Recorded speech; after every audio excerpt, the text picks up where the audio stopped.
تو جہاں تک ہم سمجھتے ہیں اس چیز کو کہ واقعہ کربلا جو ہے وہ نظریہ حسینی ہے، تو آپ کو لگتا ہے کہ وہ نظریہ حسینی آج نوجوان نسلوں کے اندر دیکھا جا رہا ہے؟ بالکل بھی نہیں، میں تو دیکھ بھی نہیں رہا ہوں. آج جتنے بھی یہ ٹائم گزرتا جا رہا ہے ہم حسینیت سے دور ہوتے جا رہے ہیں، کیونکہ مولا حسین نے جس طرح شہادت دیکھ کے صبر کی تنقید کی تھی، آج کہاں ہے وہ صبر؟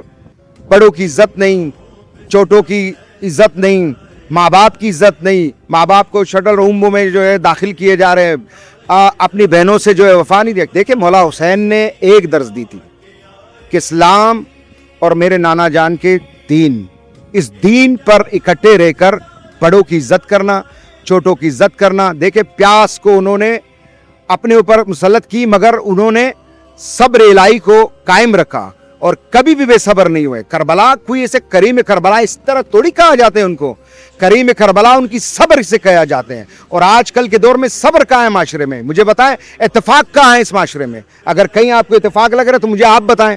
اگر کہیں اسلام میں اگر عالم اسلام میں کوئی اتفاق ہے تو مجھے آپ بتائیں. ایران آپ دیکھ رہے ہیں اکیلے کھڑے ہوئے ہیں، اور پورے عالم اسلام میں جو ہے پورے ایران اکیلے کھڑے ہوئے ہیں. اور کہاں ہے وہ کیا وہ چیز؟ بس ایک چیز ہے جو آخری جو ہے قائم آل محمد امام زمانہ جو ہے وہ تشریف لانے والے ہیں. بے شک بالکل بالکل ایسے ہی ہے. مگر آغا اگر ہم بات کریں واقعہ کربلا جب رونما ہوا تو اگر دیکھا جائے تو واقعہ کربلا سے ہمیں کافی کچھ سیکھنے کو ملتا ہے. اور واقعہ کربلا ہمیں یہ بتاتی ہے کہ ہر دور کے اندر، ہر وقت کے اندر ایک یزید ہوتا ہے. تو آپ کیا سمجھتے ہیں کہ اس دور کا، اس وقت کا یزید کون ہے؟ اس وقت کا یزید، اس دور کا یزید آپ کے سامنے. جو اسلام سے ٹکرائے گا وہ یزید ہوگا. جیسے کہ امریکہ بڑا شیطان اور اسرائیل چھوٹا شیطان، اور جو ان کے عامی ہیں وہ چھوٹے چھوٹے شیطان ہیں. اب ان شیطانوں کو آپ تلاش کریں کون ہے. اگر آپ بولتے ہیں ان کے نام لے لیں تو میں ان کا بھی نام لے لیتا ہوں. مگر یہ ٹوٹل اس ٹائم عالم ارواح جو ہے شیطانوں کے ارد گرد میں ہے. اور دعا کریں کہ اسلام قائم رہے، دین مصطفیٰ کامل و قائم رہے، اور ان شیطانوں سے جو امریکہ اور اسرائیل ہے ان سے ہمیں نجات ملے. اور ہمیشہ میرے نوجوانوں کو جو ہے یہ اپیل ہے کہ جہاں بھی آپ دو چیز دیکھیں گے، دنیا میں دو ہی مذہب ہیں، ایک حسینی ایک یزیدی. اب آپ لوگوں نے فیصلہ کرنا ہے کہ حسینیت کی طرف جانا ہے، یزیدیت کی طرف جانا ہے. اور یہ جو یزیدیت کی طرف جائیں گے اس کے تو آخرت بھی خراب اور بیشر بھی ان کا خراب. جو حسینیت کی طرف جائے گا تو انشاءاللہ وہ قیامت تک زندہ رہے گا. بے شک بہت ہی خوبصورت گفتگو کی ہے. اور اگر ہم واقعہ کربلا کو بھی دیکھیں تو یزید کے پاس کیا کچھ نہیں تھا، تخت و تاج تھا، دولت تھی. اس دور کا وہ بہت بڑا بادشاہ تھا، بہت مالدار انسان تھا. مگر اگر ہم اس واقعے کو دیکھیں تو امام حسین نے دین کے لیے قربانی دے کے، ان کے گھرانے نے دین کے لیے قربانی دے کے اس دین کو بچا لیا، اور پوری زندگی جو ہے وہ پوری انسانیت کے لیے ایک درس بن گئے. پوری انسانیت کے لیے اگر ہم انہیں کہیں تو وہ ایک ایسی مثال بن گئے جنہوں نے یہ بات ہمیں بتائی کہ کس طریقے سے حق و باطل کے بیچ کا جو ہے نا فیصلہ وہ کیا جاتا ہے. اور آج یزید دیکھیں، یزید کس طریقے سے جو ہے وہ نیست و نابود ہو گیا. فیصلہ آپ کے ہاتھ میں ہے کہ آپ اس دور کے یزید کے سامنے گھٹنے ٹیکتے ہیں، یا پھر اپنے اندر کے انسان کو، اپنے اندر کے ضمیر کو جگا کے اپنے آپ سے سوال پوچھتے ہیں. اچھا آغا، ہم اکثر یہ بات دیکھتے ہیں اور آج بھی ہم نے دیکھا کہ شیعہ مسنگ پرسنس کا جو کچھ مسئلہ ہم نے دیکھا کہ عورتیں آئی ہوئی تھی، احتجاج چل رہا تھا. کیا کہنا چاہیں گے ان کے حوالے سے؟ دیکھیں میری جو ہے ریاست کے تمام اداروں سے اپیل ہے کہ جو بے گناہ شیعہ مسنگ پرسن ہے، جو آپ سمجھتے ہیں کہ وہ بے گناہ ہے، ان کو فی الفور رہا کریں. کیونکہ بہت سارے لوگ جو ہے اس آس میں ہیں کہ پتہ نہیں زندہ بھی ہیں یا نہیں ہیں یا کہاں ہیں. زندے کے تو صبر آ سکتی نہیں، سب مردے کے تو صبر آ سکتی ہے، جو زندے کی صبر نہیں آ سکتی ہے. میری ریاست کی جو تمام اداروں سے اور خاص طور پر فیلڈ مارشل سے میری مطالبہ ہے کہ جو بے گناہ ہیں ان کو آپ انویسٹیگیشن کریں، جو بے گناہ ہیں ان کو عدالتوں میں پیش کریں اور عدالتوں کے ذریعے ان کو جو ہے رہا کریں. اور کیونکہ یہ بھی قانون اور ریاست کا ایک خاص طور پر ستون ہے کہ جو بے گناہ ہیں ان کو رہا کریں، اور جو جرم کیا ہے ان کو سزا کریں، ان کو تختہ دار پہ چڑھا دیں، مگر جو بے گناہ ہے کم سے کم ان کو رہا کیا جائے.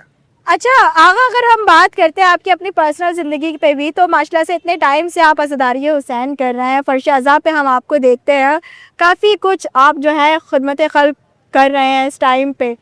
تو اس فرش ازاں سے آپ کی اپنی زندگی کے اندر کیا بدلاؤ آیا؟ دیکھیں ماشاءاللہ بدلاؤ دیکھیں سب سے زیادہ یہ آیا کہ غصے میں مجھے سب جانتے تھے. آج ماشاءاللہ صبر، تحمل اور صرف ایک ہی چیز مجھے نظر آیا. اگر میں چاہوں پتہ نہیں کیا کر سکوں، مگر ہمیشہ نوجوانوں کو رات کو بھی میں نے صبر کی تنقید کی کہ لڑنا ہے صرف محمد و آل محمد کی ناموس کے لیے. چھوڑوں گا اس کو نہیں جو محمد و آل محمد کی شان پہ گستاخی کریں گے. اور آپ نے دیکھا کہ جنہوں نے محمد و آل محمد کی شان میں گستاخی کیا ان کو میں نے کیفر کردار تک پہنچایا. اپنی ذات کے لیے کبھی بھی نہیں لڑوں گا، اور اپنی جتنا میرا بقایا زندگی ہے میں محمد و آل محمد کے لیے لڑتا رہا ہوں اور لڑتا رہوں گا.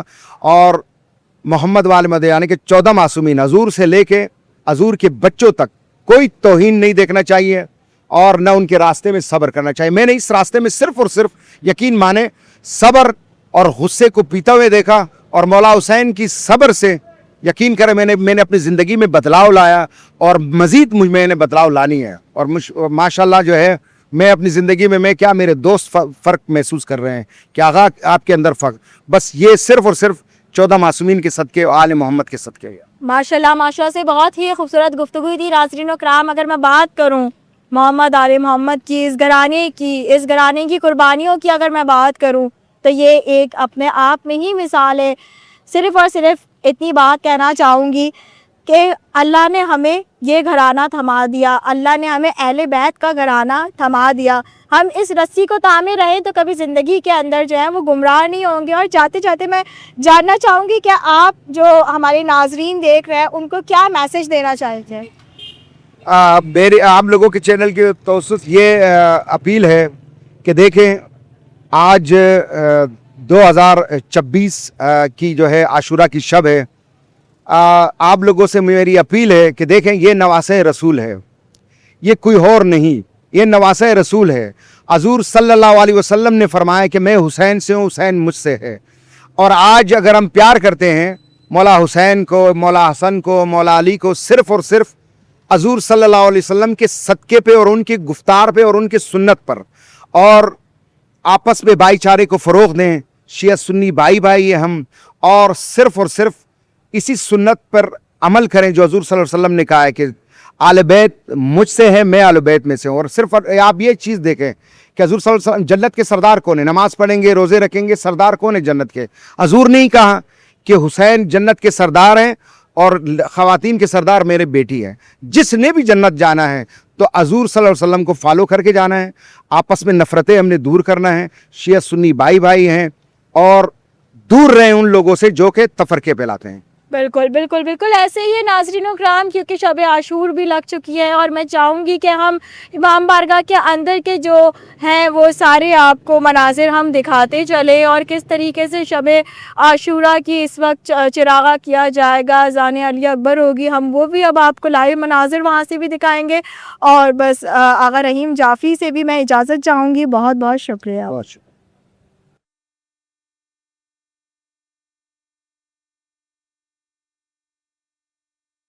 جی ناظرین و کرام، اگر میں بات کروں اس وقت، کیونکہ پورے دن کی ایک ہم دیکھیں تو ٹرانسمیشن ہم نے کی، اور فائنلی اب ہم امام بارگاہ کے اندر موجود ہیں، اور یہاں پہ روزہ مبارک بنے ہوئے ہیں ان ہستیوں کے جنہوں نے واقعہ کربلا کے اندر ایک اہم کردار ادا کیا. آج کیونکہ 9 تاریخ ہے، اور 9 محرم جو ہے وہ حضرت عباس علمدار کی وفا، شجاعت، ان کی بہادری کے اوپر گنا جاتا ہے. تو یہاں پہ ان کا بھی علم موجود ہے، اور یہ آپ میرے بیک سائڈ پر بھی دیکھیں گے تو یہاں پہ بھی کافی سارے علم ہیں، اور ماشاءاللہ سے اتنا خوبصورت طریقے سے اس بارگاہ کو سجایا گیا ہے، اس معظم طریقے سے اس بارگاہ کے اندر مجالس اعضاء ہو رہی ہیں، اور جتنی بھی عوام جو ہے یہاں پہ فرش اعضاء پہ آ رہی ہے اور یہاں پہ عزاداری کر رہی ہے، وہ ایک آپ اپنے اندر ہی ایک مثال ہے. جی ناظرین اکرام، تو آج دن بھر جو ہم نے آج کی ٹرانسمیشن کی، اور ون نیوز اردو کا ایک خاصہ یہ بھی ہے کہ جتنے بھی مذہبی تہوار ہوتے ہیں، اور کیونکہ اگر ہم محرم الاحرام کی بات کریں تو یہ تو غم حسین ہے، اور غم حسین کا جو پیغام ہے وہ تقریباً ہر انسان کے دل میں بستا ہے. ہر انسان اس کو بہت ہی کوئی ایک الگ ہی کیفیت میں ہوتا ہے, اس چیز کو فیل کرتا ہے. آج دن بھر ہم نے آپ کو دکھایا کہ کس طریقے سے فرش اعضاء پہ جو ہے وہ عزاداروں نے عزاداری کی, کس طریقے سے جلوس نکالے گئے, کس طریقے سے مجالس ہوئے. اور کیونکہ عاشورہ کے اندر ہم داخل ہو گئے اور آج عاشورے کا دن ہے, آج جو ہے امام علیہ السلام اس دین کے لیے, اس دین کو بچانے کے لیے, اس نماز کو بچانے کے لیے جو ہیں وہ قربان ہو جائیں گے. اور اس کے بعد ہم دیکھیں گے آگے کے جو مناظر. اگر میں بات کروں واقعہ کربلا کی, تو جو مظالم بیبیوں کے ساتھ ڈھائے جائیں گے, جو مظالم بی بی سکینہ کے ساتھ ڈھائے جائیں گے, وہ سب آپ کو تاریخ جو ہے وہ بتاتی ہے. کئی روایتوں کے اندر دیکھتے ہیں, کئی احادیثوں کے اندر آپ پڑھتے ہیں, اور کافی ایسی ٹرانسمیشنز کے اندر ہم ان چیزوں کو سنتے ہیں. صرف جاتے جاتے اتنی بات کہنا چاہوں گی کہ آج دن بھر کی جو ایک نچوڑ میں آپ کو دیتی چلوں اس ٹرانسمیشن کا, وہ صرف اور صرف اتنا ہے کہ غم حسین جو ہے وہ ہمیں زندگی کے اندر صبر, زندگی کے اندر ثابت قدمی, زندگی کے اندر کس طریقے سے دین کے لیے سر جھکایا بھی جا سکتا ہے اور سر کٹایا بھی جا سکتا ہے بتاتا ہے. اور اس کے اوپر چل کے ہمیں اپنی زندگیوں کو اور اپنی آخرت کو بہتر کرنا چاہیے. آپ سب سے اجازت چاہوں گی, امید ہے کہ آپ کو یہ شو اچھا لگا ہوگا. اگر اس کے اندر کوئی بھی بھول چوک ہو گئی ہو تو ہمیں معاف کریے. یہیں سے آ جاؤ یار, یہ مائک ٹچ ہوا. امید ہے آپ لوگوں کو یہ شو اچھا لگا ہوگا. اور بس جاتے جاتے اتنا کہنا چاہوں گی کہ اگر اس پورے پروگرام کے اندر کوئی بھی بھول چوک ہو گئی ہو تو ہمیں معاف کریے گا. اپنا بہت سارا خیال رکھیے گا. اللہ حافظ.